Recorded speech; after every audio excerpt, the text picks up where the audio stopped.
In 1993, Sega and Malibu Interactive released Batman Returns for the Sega CD.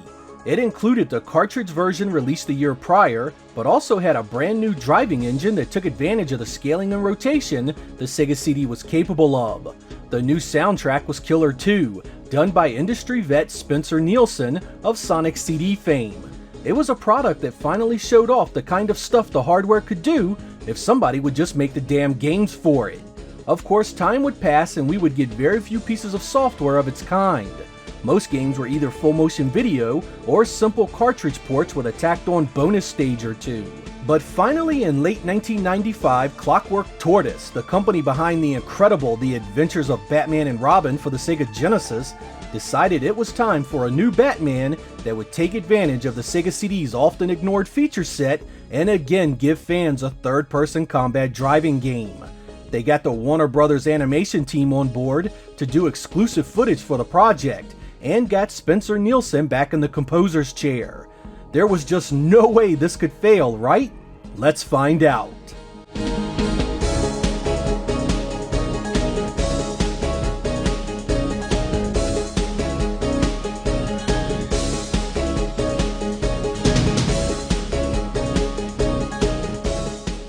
Unlike Batman Returns, The Adventures of Batman and Robin does not include the Genesis game of the same name as a bonus. This is strictly a combat driving game that relies on sprite scaling and rotation for its action. That was okay by me because it had been 2 years since Batman Returns, and I was definitely ready for more. Unfortunately, Clockwork Tortoise decided the combat from the Batmobile sections of the previous game wasn't going to be enough, and instead decided to go more with obstacle-based gameplay.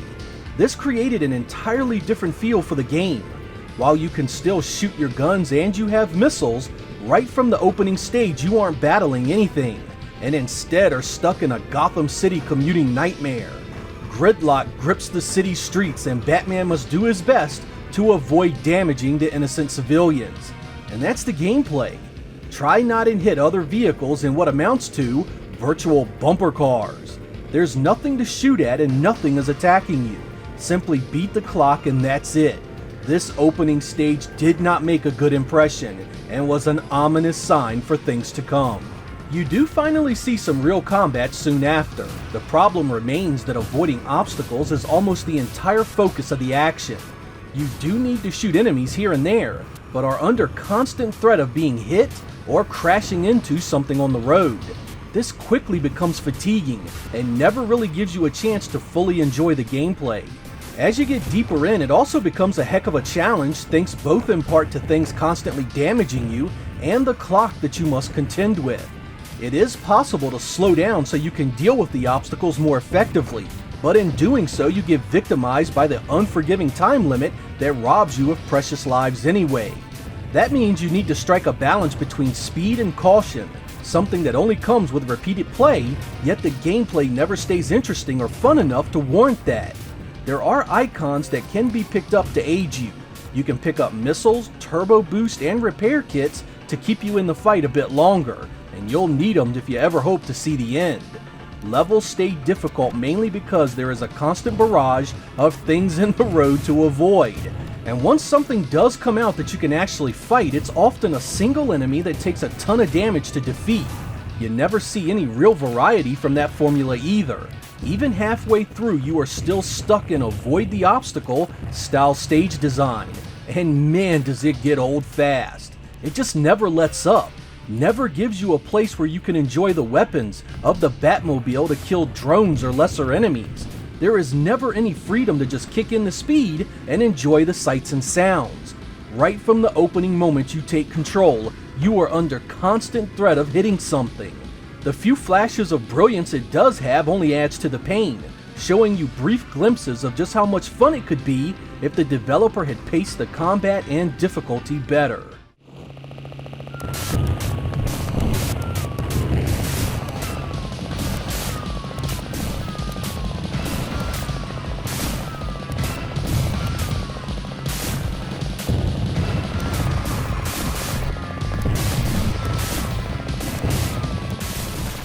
Every word I just said about the adventure of Batman and Robin's gameplay makes this section about its graphics all the harder.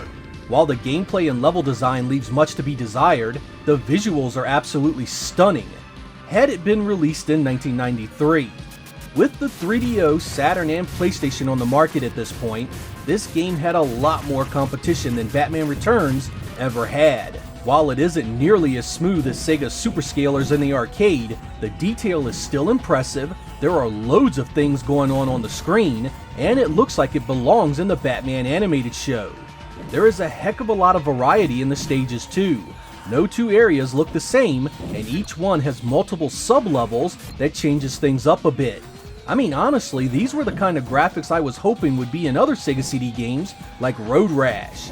It showed that the hardware was fully capable of doing convincing, pseudo 3D environments for games of this type, and could have been exploited heavily for racing games, flight sims, and maybe even a forward-scrolling Sonic the Hedgehog game. On top of the sprite scaling engine are animated cinemas that connect each portion of the story. You will not find better animated video on the Sega CD. Not only is it colorful, but it's far smoother than what you usually saw. These segments have voice actors from the show and run much longer than you'd expect. They add an air of authenticity to the experience that almost makes it feel like an interactive episode of the show itself.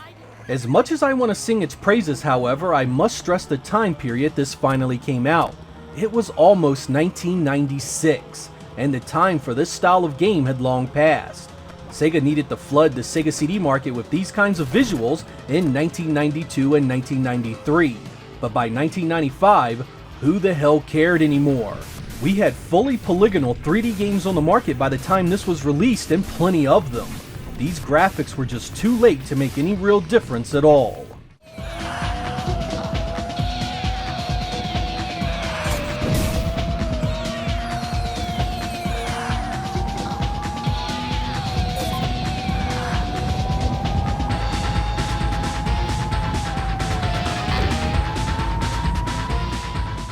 This one also hits a home run when it comes to sound and music.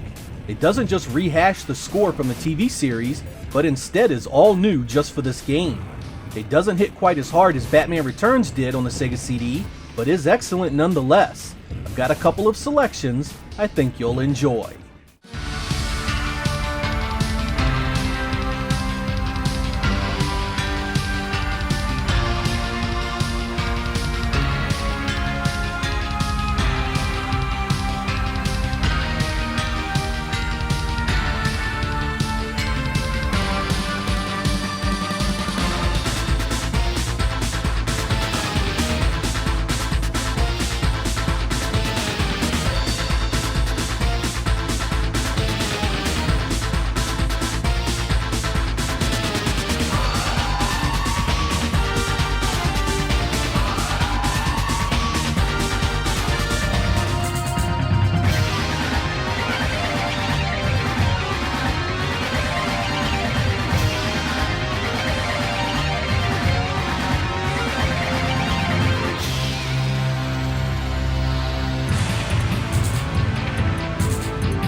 On a personal note, this game also has one of the most point-blank examples of misleading information on the box I've ever seen. I remember when looking at it in the store and seeing the back of the box claim that there are 2 games in one. That is an exact quote. I of course interpreted that to mean that I could choose to play as the 2 vehicles at will. This is not the case at all, and the only time you ever play as the Batwing is during the final stage. To make that reality worse, the final level is just a shit show of some of the worst level design I've ever seen. Even when Batman has no enemies to worry about, you are flying through the bridge. Why is this the case at all? If there are no enemies to worry about, why isn't Batman flying above or to the side of the steel beams? Why the hell am I flying through the bridge for no reason? This illogical and artificial difficulty is no fun at all in practice. You need to speed up and slow down in order to navigate this nonsense, and you'll use the bulk of your lives and continues in this one area. Once enemies do become a factor, you still have to worry about crashing into the beams, which means you have damage coming from every damn angle, and you still need to worry about the timer counting down. It isn't overly hard after a bunch of tries, and it is possible to get good enough to avoid the bulk of the damage being thrown at you, but it's almost never fun. There's no breathing room to actually enjoy anything, and by the time this one ends, you're happy to power off that Sega CD and put it back on the shelf.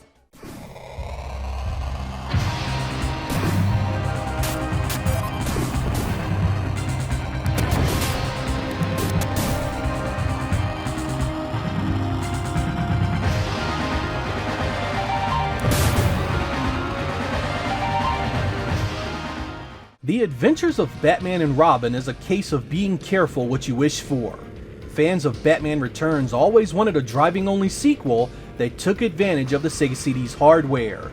We got it here, but the move to a different developer also changed the core of what made the first game so much fun. It was also much too late to matter. With 1995 came tons of new polygon games, and the antiquated sprite scaling seen on the Sega CD had lost its sparkle. While Clockwork Tortoise did a fine job on the Genesis version, the effort here fell flat on its face. It was not well received by the magazines of the era either. Most slammed it as a repetitive and poor-looking title that would appeal to no one. They weren't wrong, because it even failed to appeal to me, and I still loved my Sega CD even then. What remains is a relic, a final bone that was thrown to those of us who had supported the Sega CD faithfully. While I can't blame Sega for trying, it was certainly too late to matter. In hindsight, I think this would have been a much better experience had the developers just built the incredible cinemas around the Genesis version and released it as a special edition. I'm Sega Lord X. Thank you guys for watching, and I will catch you next time.